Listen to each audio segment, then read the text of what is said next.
mabuting Pilipino. Minamahal ko ang bayan ko,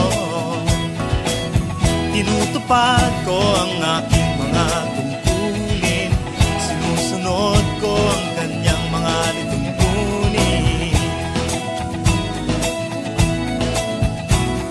Tumatawid ako sa tamang tawiran, sumasakay ako sa tamang sakayan, pumipila at di nakikipag-unahan, at di ako masiga-siga sa lansangan. Nagbababa at nagsasakay ako sa tamang sakayan, di nakahambalang parang walang pakialam.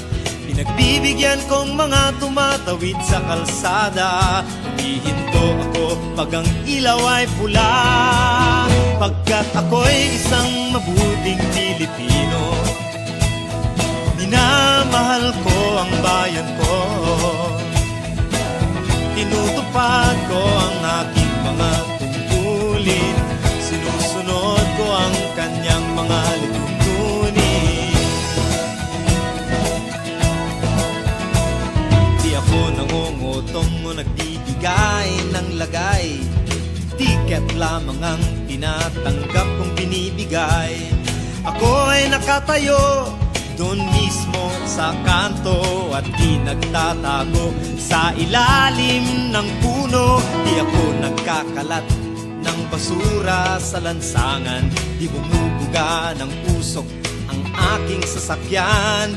Inaayos kong mga kalat sa basurahan, inalagaan kong aking kapaligiran, pagkat ako'y isang mabuting Pilipino.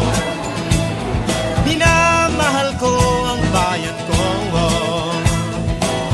tinutupad ko ang aking mga tungkulin, sinusunod ko ang kanyang mga lituntunin. Lagi akong nakikinig sa aking mga magulang, kaya't pag-aaral ay aking pinagbubutihan. Di ako gumagamit ng bawal na gamot, o kaya'y tumatambay at sa eskwela'y di pumapasok. Pinagtatanggol ko ang mamamayang Pilipino, mga karapatan nila'y kinikilala ko. Ginagalang ko ang aking kapwa-tao, pinaglalaban kong dangal ng bayan ko, pagkat ako'y isang mabuting Pilipino. Minamahal ko ang bayan ko, tinutupad ko ang aking mga tungkulin, sinusunod ko ang kanyang mga lituntunin. Ako'y isang mabuting Pilipino, minamahal ko ang bayan ko, tinutupad ko ang aking mga tungkulin, sinusunod ko ang kanyang